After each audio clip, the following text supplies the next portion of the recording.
दोस्तों, अगर आप खुद को बहुत कमजोर और लाचार पा रहे हैं, कुछ करने की सोच रहे हैं पर कर नहीं पा रहे हैं, या यूं कहें कि आपके अंदर आत्मविश्वास की कमी है और हर जगह आपको असफलता का मुंह ही देखना पड़ रहा है, तो आपको जीवन में एक बार इस सच्ची कहानी को जरूर सुनना चाहिए। यह सिर्फ आपको सफल ही नहीं बनाएगी, बल्कि यह आपके अंदर के आत्मविश्वास को जगा देगी। और आपको भी पता है कि दुनिया में कुछ बड़ा करने के लिए, कुछ बड़ा हासिल करने के लिए, कुछ बड़ा बनने के लिए हमारे आत्मविश्वास का बड़ा होना बहुत ज्यादा जरूरी होता है। तो बिना समय गवाए उस सच्ची कहानी की तरफ चलते हैं। प्राचीन समय में निरंजना नदी के किनारे बसे एक गांव में हेमू नाम का एक नौजवान युवक रहता था। आपको जानकारी के लिए बता दें, निरंजना नदी के पास में ही एक वट वृक्ष है। उसी के नीचे बैठकर महात्मा बुद्ध को ज्ञान प्राप्त हुआ था। दोस्तों, उस समय शिक्षा आश्रम में दी जाती थी। उस समय की दी हुई शिक्षा आज के समय में बिल्कुल फिट बैठती है। हेमू का बचपन तो अच्छा गुजरा, धीरे धीरे वह बड़ा भी होने लगा। कहते हैं ना कि जब जिम्मेदारियों का बोझ सर पर आता है तो हमारी असली परीक्षा होती है। बचपन में माता पिता का हाथ हमारे सर पर होता है तो हमें कुछ पता नहीं चलता है, लेकिन जब खुद कमाना पड़ता है तभी हमारे असली संघर्ष और हिम्मत की पहचान होती है। हेमू भी बड़ा हो गया था, कमाने लायक हो गया था। बारिश का मौसम था, हवा भी खूब तेज चल रही थी और ओले भी पड़ रहे थे। हवा इतनी तेज बह रही थी कि ऐसा लग रहा था वह पैरों को उखाड़ कर अपने पास बहा ले जाएगी। हेमू के घर पर 2 बैल थे। बैलों के द्वारा ही उनकी खेती बाड़ी का कामकाज चल रहा था, लेकिन आंधी और वर्षा इतनी तेज थी कि बारिश में बैल भीग रहे थे। हेमू की माता ने भीग रहे बैलों को छांव में लाने के लिए जैसे ही बाहर निकली, वैसे ही वो फिसल कर गिर गई और उनकी कमर टूट गई। फिर उसकी माँ कभी ठीक से चल नहीं पाई। बहुत सारे पैसे उनके इलाज में खर्च हो गए, फिर भी बहुत खास असर नहीं हुआ। धीरे धीरे समय बीतने लगा। हेमू की माँ अब ज्यादातर अपने बिस्तर पर ही लेटी रहती थी। हेमू नौकरी की तलाश में, कामकाज की तलाश में घर से बाहर निकल आया, क्योंकि अब उसे पैसों की जरूरत थी। तभी तो घर का काम आसानी से चल सकता था। इसलिए कामकाज की तलाश में वह घर से बाहर निकल पड़ा। जो पैसे लेकर निकला था वह सब 1-2 दिन में ही खत्म हो गए। हेमू को कई जगह पर काम भी मिला, पर वह कुछ दिनों ही वहां टिक पाता था। उसके काम के करने के तरीकों की वजह से उसके मालिक असंतुष्ट हो जाते थे और उसे नौकरी से निकाल देते थे। ऐसा उसके साथ हर जगह हुआ। वह जहां जाता कुछ दिन नौकरी करता और फिर वहां से निकाल दिया जाता था, क्योंकि वह ठीक ढंग से कोई काम नहीं सीखा था। कई कमियां थीं उसमें। हेमू को यह समझ में आ गया था कि कुछ कमी है उसमें, जिसकी वजह से वो हर जगह से भगा दिया जाता है। अब उसे जरूरत थी तो एक ऐसे गुरु की जो उसे सही मार्ग दिखा सके, क्योंकि ऐसे समय में अगर कोई सही मार्ग दिखा जाता है तो इंसान की जिंदगी संवर जाती है, क्योंकि यह मुश्किल भरे वक्त होते हैं। ऐसे में इंसान को बहुत ही संभलने की जरूरत होती है। हेमू हताश, निराश, परेशान होकर एक बगीचे में बैठा हुआ था। तभी उसे वहां से कुछ बौद्ध भिक्षुक अपने बर्तन में भिक्षा पात्र लेकर गांव से लौट रहे थे और वे लोग आश्रम की तरफ बढ़ रहे थे। जब हेमू उन सबको देखता है तो वह उनका पीछा करने लग जाता है। पीछा करते करते वह भी उनके साथ आश्रम में पहुंच जाता है। जब आश्रम के कुछ बच्चों ने हेमू को देखा तो उन्हें लगा कि यह चोर है। वे लोग चिल्लाने लगे कि आश्रम में चोर घुस गया है। तभी कुछ बच्चे द्वार कर उसे पकड़ लेते हैं और आश्रम में लाते हैं। वह हाथ जोड़ कर उन सभी से प्रार्थना करने लग जाता है और कहता है कि हे महात्मा, मैं कोई चोर नहीं हूं। मैं जिंदगी से हारा हुआ एक इंसान हूं। मेरी जिंदगी में कुछ भी बचा नहीं है। मेरी एक माँ है, उसकी कमर टूट गई है और वो बिस्तर पर लेटी रहती है। उसके इलाज में बहुत सारा पैसा खर्च हो गया और कुछ ही खेती बची थी जिसे पिताजी बेच दिए। मैं पैसा कमाने के लिए काम की तलाश में इधर उधर भटक रहा हूँ। मैं जहाँ कहीं जाता हूँ नौकरी से निकाल दिया जाता हूँ। मैं पूरी कोशिश करता हूँ कि मैं अपना 100% दे सकूं, और पता नहीं क्या हो जाता है कि जहाँ मैं जाता हूँ वहाँ कुछ दिनों बाद मेरा मालिक मुझसे नाराज हो जाता है और मुझे वहां से काम से निकाल देता है। इतना कहकर हेमू रोने लगा। दोस्तों, ऐसे बुरे वक्त में कौन नहीं रोएगा। तभी उस आश्रम के प्रधान भिक्षुक वहां पहुंच जाते हैं। वह सभी को हटने का आदेश देते हैं और उस हेमू के पास पहुंच जाते हैं और उसकी परेशानियों को समझते हैं। प्रधान बिच्छू उस युवक की परेशानियां बड़े ही ध्यान से सुनते हैं। प्रधान बिच्छू उस युवक से कहते हैं कि बेटे तुम रो नहीं, तुम 10 दिनों तक कहीं नहीं जाओगे। इन 10 दिनों में हम तुम्हारी पूरी जिंदगी बदल देंगे। तुम्हारा खोया हुआ आत्मविश्वास लौट आएगा, लेकिन तुमको इन 10 दिनों में मैं जो भी काम करने को कहूंगा वो तुम्हें करना पड़ेगा। अगर तुम 10 दिनों में मेरी बात मान गए तो तुम्हें पाने के लिए लोग तरस जाएंगे और तुम जिंदगी में बहुत ही आगे चले जाओगे। बस तुम्हें 10 दिनों तक यहीं रुकना है और जो मैं कहूंगा, जैसा मैं कहूंगा वैसा तुम्हें करना है। अगले 2 दिनों तक प्रधान भिक्षुक उसे पौधों में पानी भरने का काम देते हैं। वह पौधों में पानी भरता है और उसके काम को प्रधान भिक्षुक देखते हैं। फिर प्रधान भिक्षुक अगले 2 दिनों तक उसे भिक्षा मांग कर लाने को कहते हैं। वह गांव जाता है और भिक्षा मांग कर लाता है। इसी तरह 5 दिनों तक वह बौद्ध भिक्षु हेमू को देखते हैं और उसकी क्रिया विधि को देखते हैं। वह किस तरीके से काम कर रहा है, उसके काम में क्या कमी है, यह सब वह प्रधान भिक्षुक देखते रहते हैं। पर हेमू को इस बात का अंदाजा नहीं होता है कि प्रधान भिक्षुक उसकी क्रिया विधि पर नजर रख रहे हैं। 5वें दिन की शाम को वह प्रधान भिक्षु हेमू से कहते हैं, अगले दिन तुम सुबह नदी में स्नान करने के बाद हमारे पास आ जाना। अब हम तुम्हें कहीं नहीं भेजेंगे। हेमू जैसे तैसे उस आश्रम में उस रात सो जाता है और सुबह उठते ही नदी के पास जाता है और वहां से स्नान करने के बाद वापस उन प्रधान भिक्षु के पास पहुंच जाता है। वो बौद्ध भिक्षु को प्रणाम करता है और उनके पास बैठ जाता है। हेमू कहता है कि हे महात्मा, 5 दिन बीत गए हैं पर भी आपने कोई ज्ञान नहीं दिया है, कोई बात नहीं बताई। अब तो सिर्फ 5 ही दिन बचे हैं। अब मुझे फिर से वही ठोकर वाली जिंदगी जीने को मिलेगा, क्योंकि 5 दिनों तक मुझे इस आश्रम में खाना तो आसानी से मिल गया। आश्रम के खाने को खाकर वह अपना पेट आसानी से भर लेता था, पर 5 दिनों बाद उसकी चिंता फिर से बढ़ने लगी। गुरु उसके चेहरे पर जो चिंता का भाव था उसको आसानी से पढ़ लेते हैं और कहते हैं कि हेमू, हमने इन 5 दिनों में तुम्हारी गलतियों को देखा है।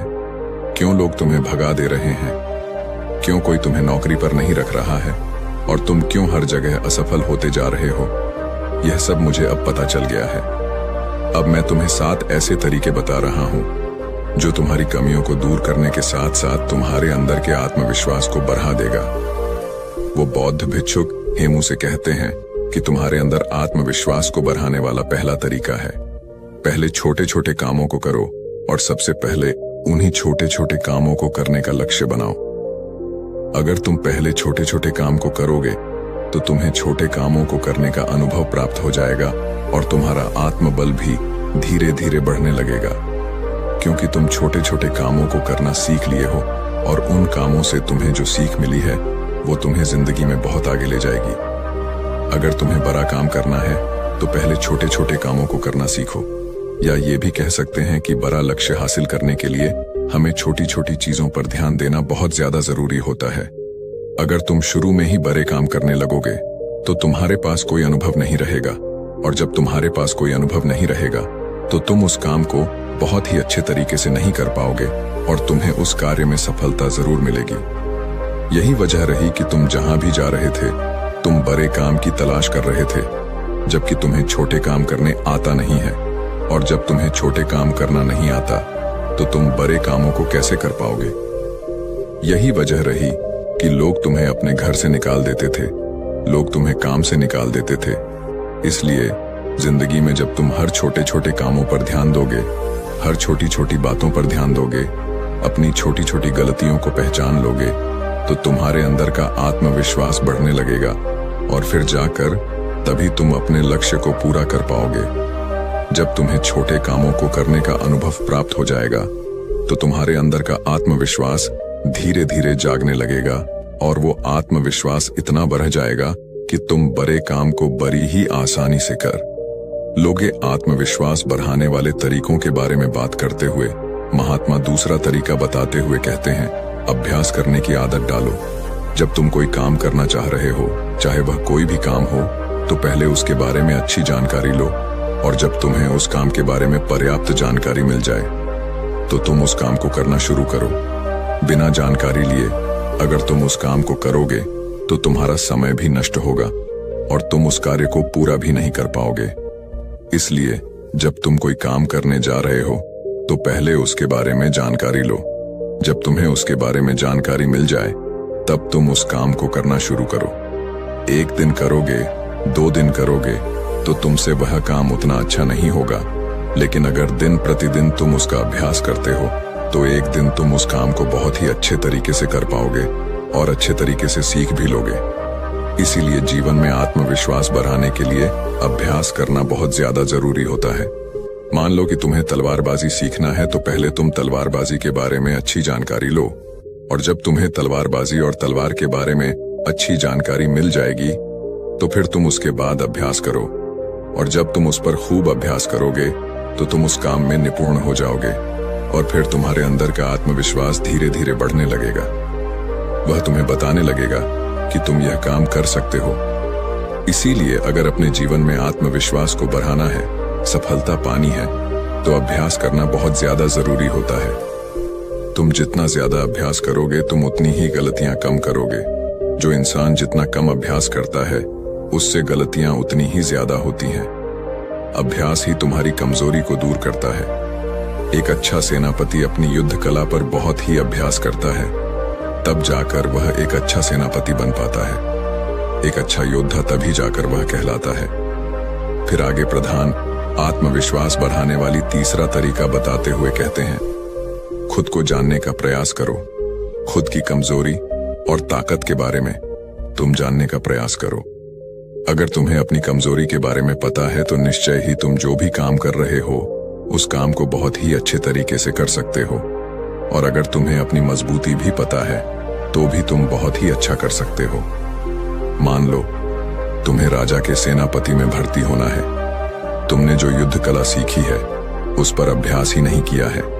अगर तुम्हें अपनी कमजोरी भी नहीं पता है तो तुम्हारा विरोधी तलवार बाजी में तुम्हें हरा सकता है, लेकिन अगर तुम्हें अपनी कमजोरी पता है तो तुम सामने वाले को मौका नहीं दोगे। इसलिए खुद की कमजोरी को समझने का प्रयास करो और उस पर कई बार अभ्यास करो ताकि सामने वाला तुमको कभी हरा ना पाए। फिर बौद्ध भिक्षु उस हेमू से कहते हैं कि तुम काम करने जाते थे लेकिन तुम्हें अपनी कमजोरी के बारे में नहीं पता था, जिससे तुम्हारा मालिक बड़ी ही जल्दी तुम्हारी कमजोरियों को पकड़ लेता था, और जब किसी को तुम्हारी कमजोरी पकड़ में आ जाएगी तो वहीं से तुम्हारी उलटी गिनती शुरू हो जाएगी। इसलिए अपनी कमजोरी को जानने का प्रयास करो, और जब तुम्हें अपनी कमजोरी के बारे में पता चल जाएगा तो फिर तुम्हें कोई हरा नहीं सकता है। महात्मा आत्मविश्वास को बढ़ाने वाली चौथा तरीका बताते हुए कहते हैं, तुमने अभ्यास करना तो सीख लिया, अपनी कमजोरी को भी जान लिया, लेकिन अगर तुम्हें अपने आप पर नियंत्रण नहीं है तो इन सब का कोई मतलब नहीं रहेगा। इसीलिए अपने आप को नियंत्रण में लाने के लिए सबसे पहले मन को नियंत्रित करो, शांत करो। जब तुम्हारा मन नियंत्रित हो जाएगा, शांत हो जाएगा, तब तुम अपने कार्य पर बहुत ही ज्यादा ध्यान दे पाओगे, और जब तुम अपने कार्य पर ध्यान देने लगोगे तो गलती होने की गुंजाइश बहुत ही कम होने लगेगी। इसलिए मन को नियंत्रित करना, शांत करना बहुत ही ज्यादा जरूरी होता है। आत्मविश्वास बढ़ाने वाले 5वें तरीके के बारे में वह प्रधान भिक्षुक हेमू से कहते हैं, खुद का भी सम्मान और लोगों का भी सम्मान करना सीखो। जो भी तुम्हें उपलब्धि मिली है तुम्हें उसमें सम्मानित महसूस करना चाहिए। तुम्हें खुद पर गर्व होना चाहिए कि मैंने इस काम को कर लिया है। जब तुम्हें खुद पर गर्व होगा तो तुम्हारा आत्मबल, तुम्हारा आत्मविश्वास बढ़ने लगेगा, और जब तुम्हारा खुद पर आत्मविश्वास बढ़ने लगेगा तो तुम्हारे लिए कोई भी काम करना असंभव नहीं लगेगा। इसलिए अगर तुम्हें अपने आत्मविश्वास को बढ़ाना है तो तुम अपनी छोटी छोटी उपलब्धियों से सम्मानित महसूस करो, क्योंकि जब तुम खुद को सम्मानित महसूस करते हो तो तुम्हारे अंदर का हार्मोन बदलता है। तुम्हारे विचार अच्छे होने लगेंगे, और जब विचार तुम्हारे अच्छे होंगे तो तुम्हारे कार्य अपने आप सही होने लगेंगे। तुम्हारा आत्मविश्वास भी बढ़ने लगेगा। फिर प्रधान भिक्षुक आत्मविश्वास बढ़ाने के 6ठे तरीके के बारे में बताते हुए कहते हैं, अपने लिए समय जरूर निकालो। जिंदगी में तुम कितना भी व्यस्त क्यों ना हो, लेकिन अगर तुम अपने लिए समय निकाल नहीं रहे हो तो तुम्हारा सब कुछ किया हुआ व्यर्थ है। क्योंकि जब तुम खुद के साथ अकेले में समय बिताओगे तो तुम खुद को जानने का प्रयास करोगे। तुम दिन भर की गलतियों के बारे में अकेले में सोचोगे कि आज हमारे साथ क्या अच्छा हुआ है और क्या बुरा हुआ है, क्या चीज मैं और अच्छा कर सकता था जो मुझसे नहीं हुआ। जब तुम खुद में खुद के साथ अकेले में समय बिताओगे तो तुम्हें यह सब बातें अपने आप पता चल जाएंगे। इसीलिए दिन में एक बार अपने लिए समय जरूर निकालें, अपने शरीर के बारे में सोचें, अपने बारे में अच्छे विचार लाएं, और जब तुम्हारे विचार अच्छे होंगे, अपने बारे में तुम अच्छा सोचोगे, तो तुम्हारा आत्मविश्वास अपने आप बढ़ने लगेगा। प्रधान भिक्षुक आगे कहते हैं कि समय को बर्बाद न होने दो, तुम्हारा समय बहुत ही कीमती है। प्रधान भिक्षुक आगे कहते हैं कि समय को कभी भी मत बर्बाद होने देना, क्योंकि तुम्हारा समय बहुत ही कीमती है। ऐसे ही तुम अपने समय को बर्बाद न करना। फालतू लोगों के साथ अपने समय को बर्बाद मत करो, क्योंकि वह समय दोबारा लौटकर कभी नहीं आता है। जो लोग समय को बर्बाद करते हैं उन्हें बाद में बहुत ही पछतावा देखने को मिलता है, क्योंकि अगर तुम हर कार्य को सही समय पर करते हो तो तुम्हें किसी भी चीज का भय नहीं रहेगा। तुम्हें किसी बात की चिंता भी नहीं सताएगी कि मैं ये कभी नहीं कर पाऊंगा। जब तुम हर कार्य को सही समय पर करोगे, अपने समय का सदुपयोग करोगे, तो तुम्हारा आत्मबल, तुम्हारा आत्मविश्वास अपने आप जागने लगेगा। जो इंसान समय को जितना ज्यादा बर्बाद करता है, समय भी बाद में उसे उतना ही बर्बाद कर देता है। इसलिए समय की कीमत को समझो और उसको बर्बाद न करो। प्रधान भिक्षुक आत्मविश्वास बनाने के 7वें तरीके के बारे में बताते हुए कहते हैं, अपने शरीर का ख्याल रखो। अगर तुम्हारा स्वास्थ्य ठीक है तो ही तुम जिंदगी में कुछ कर सकते हो। तुम लाख तैयारी किए हो, कितना भी अभ्यास किए हो, लेकिन अगर तुम्हारा स्वास्थ्य नहीं ठीक है तो तुम कुछ भी नहीं कर पाओगे। इसलिए अपने स्वास्थ्य पर ध्यान देना बहुत ही ज्यादा जरूरी होता है। इसके लिए तुम प्रतिदिन योगासन और व्यायाम करो। ध्यान मुद्रा में प्रतिदिन बैठने का प्रयास करो। योगासन हमारे शरीर को स्वस्थ रखता है। जब हमारा शरीर स्वस्थ रहता है तो ही हमारे मस्तिष्क में अच्छे विचार उत्पन्न होंगे, और जब हमारे मस्तिष्क में अच्छे विचार उत्पन्न होंगे तो हम अपने कार्य को और भी बेहतर तरीके से कर सकते हैं। हमारे सोचने समझने की क्षमता बढ़ती है, जिससे कि हम अपने कार्य को बहुत ही अच्छे तरीके से कर सकते हैं। दोस्तों, प्रधान भिक्षुक हेमू से कहते हैं कि बेटा, अगर तुम मेरी इन 7 बातों को अपने जीवन में अपनाते हो तो तुम्हें जीवन में आगे बढ़ने से कोई नहीं रोक सकता है, क्योंकि तुम्हारा आत्मविश्वास तुम्हें सफलता जरूर दिलाएगा। प्रधान भिक्षु हेमू से कहते हैं कि हेमू, तुम यही मेरे पास 15 दिन और बिताओ। उससे पहले अभ्यास करो, फिर मैं तुम्हें राजा के यहाँ भेजता हूँ। 15 दिन बाद प्रधान भिक्षु हेमू को राजा के यहाँ भेजते हैं।